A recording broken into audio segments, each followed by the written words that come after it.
When we do videos regarding Antarctica here at the Florida Maquis, sometimes it's easy to get caught up in the Hollywood-esque aspect of it. Meaning, we've shown a lot of images that look like dragons. We've shown a lot of images that look like aliens. But if there were truly a culture down there that survived for any amount of time, the vast majority of the evidence will be very mundane, which is why I've really liked to use this particular artist's rendering over and over again. Because off to the far right, it just shows a simple, humble dwelling of some kind, with some light peeking through a window with a small stairway, and just a generic bridge off to the left. The amount of engineering this would take, however, in Antarctica would require a great deal of effort, even if the cavern that you're looking at was a natural occurring thing. And then to maintain life down there would take other levels of engineering, and in today's video, that's kind of the direction I wanted to go. The engineering of Antarctica.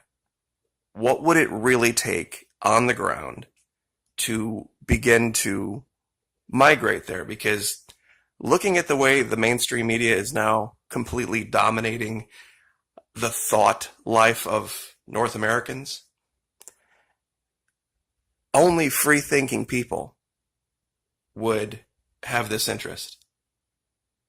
Because if you're somebody who gets up every day and looks at the media and goes, well, that's what I need to profess today, that's what I need to believe today, then you'll enjoy living in North America.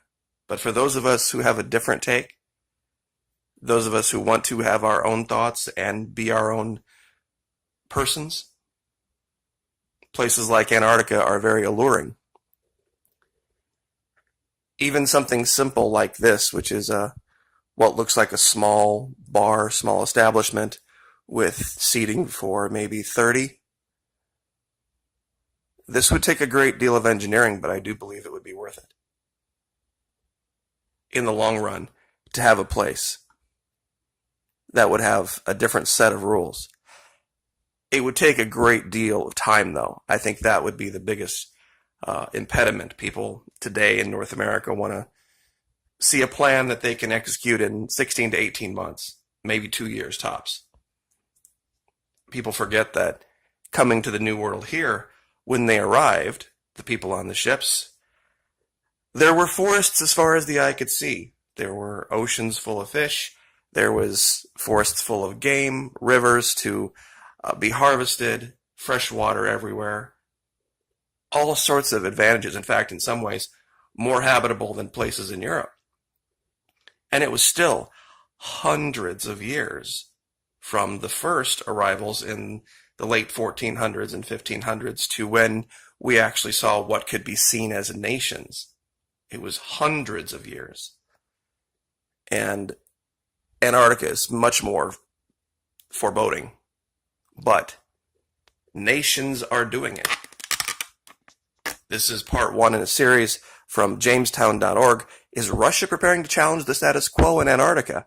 This article talks about how much effort they are putting into that continent because they've seen the value in it. 80% of the drinkable fresh water is there. 80% of the planet's drinkable fresh water is there. That alone should make anybody sit back and think. And this article, which actually made its way all the way to CNN, and they reported it accidentally as the truth, people don't understand what this headline really means. Ice sheets can melt much faster than we thought. What that means in physics, however, is the exact opposite is also true. Meaning, ice sheets can freeze over much faster than we thought. Meaning that Antarctica might not have been frozen for nearly as long as we thought. Scientists have already agreed unanimously that the image you're looking at here is representative of what Antarctica looked like at some point in the past. How long ago in the past, however, I think is going to be revised in the next few years, from millions of years to thousands of years to perhaps regions of it being much, much, much less than that. And I'm going back to this old map that we have used so many times in so many different videos to show a point.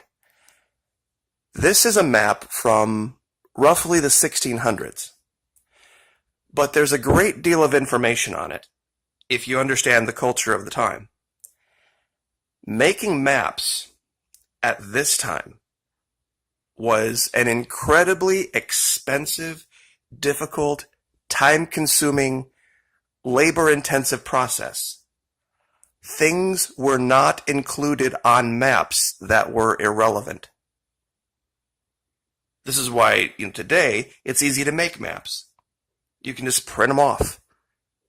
And they're super accurate as far as the actual lay of the land. But back then, maps acted like intelligence reports for kings and queens, and map makers used their talents, applied their talents to multiple governments. In this particular one, we can see a great many things. Now, forget whether or not this river looks exactly this way. What it shows is who's occupying this land. But look in the background up here. Now, in the 1600s, Portugal, France, Great Britain, Spain, Italy did not have Tudor-style housing built in Brazil. They did not have castles with arrow slits and parapets built in Brazil in 1600. Many of us have been fallen prey to the notion that the ancients were these super, super advanced, highly technologically advanced beings. The imagery here shows the giants were very, very different. They're not even wearing clothes, and they're using bows and arrows. In others, they show axes and spears. But it does show, unfortunately, cannibalism here, which is something that is still found, but not amongst these people, because they're gone. But the flag here, the flag is very important. I have done a ton of research on what this flag could possibly represent. It's a blue flag with gold trim, and it has 5 dice on it, each rolling 5. Now, strangely enough, one of the common terms used, remember the Stargate series that talked about Antarctica so much? They always said, I read you 5 by 5. I read you 5 by 5. Nobody really knew what that meant. It meant loud and clear in the series, but nobody ever really knew where they got the 5 by 5. The closest I could get with that map of that flag was this. King John II of Portugal, 1485. But this would make that map far, far older. This would make that map 200 years older than what it's reported to be. And once again, ink was expensive. The artists that could create images like this were rare, few and far between, and didn't work cheap. The parchment itself wasn't easy to find sometimes. So when you created a map like this, you wanted to have a reputation for being accurate. A large winged serpent chasing a giant holding a shield would seem like an incredible waste of time and ink and effort if it wasn't correct.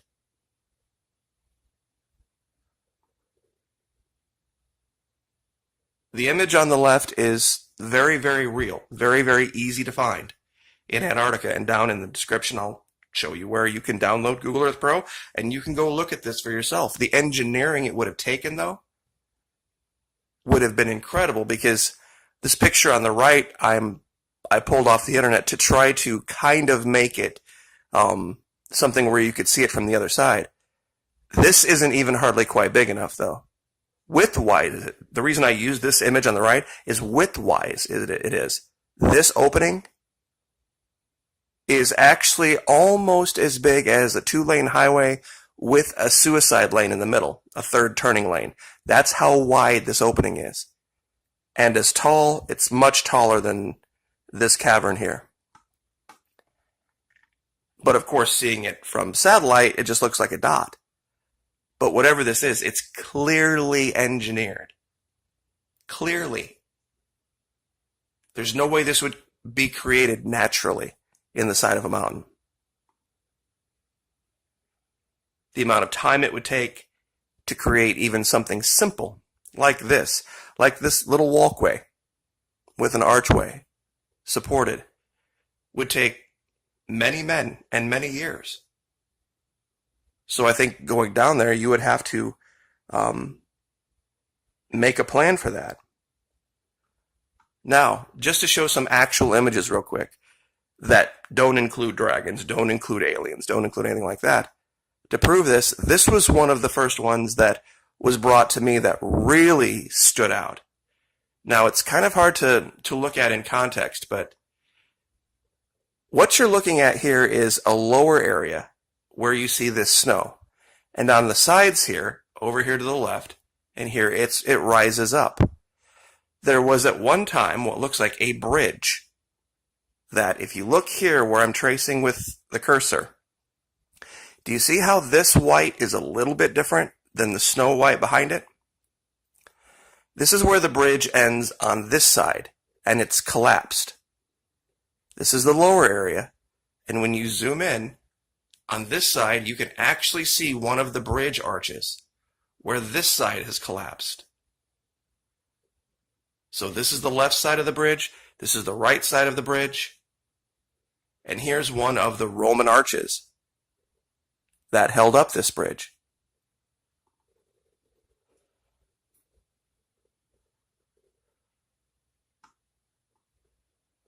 Now remember the map with the image of the castle. We showed this in a very recent video with the towers and the arrow slits.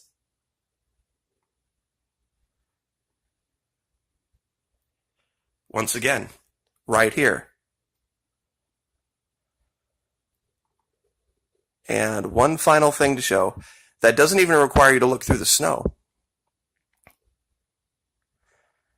What you're looking at right here is a bridge across this huge gully. There's a mountain range here and a giant rock here, and there's a passageway that goes through here, and there is a bridge that has been constructed across it.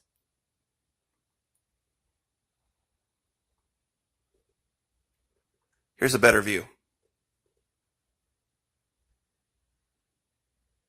See this? That's construction. Somebody built that. Because you can see the well-worn path brought up here. And they would come through here, and they would want to cross over to this side, and then come down through this region, or down here. Over here, what looks like remnants of ancient buildings. Because you can see how well spaced apart they are. How it looks like these are roads and intersections.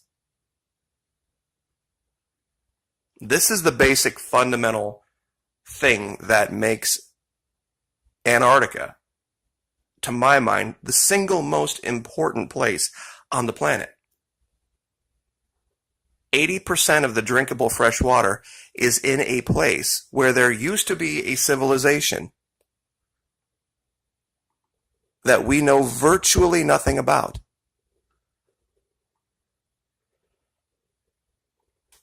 The other place that we found those window slits that we saw on the map, and this is the confirmation. We're looking at Google Earth Pro, seeing things that were shown on maps as far back as 1500.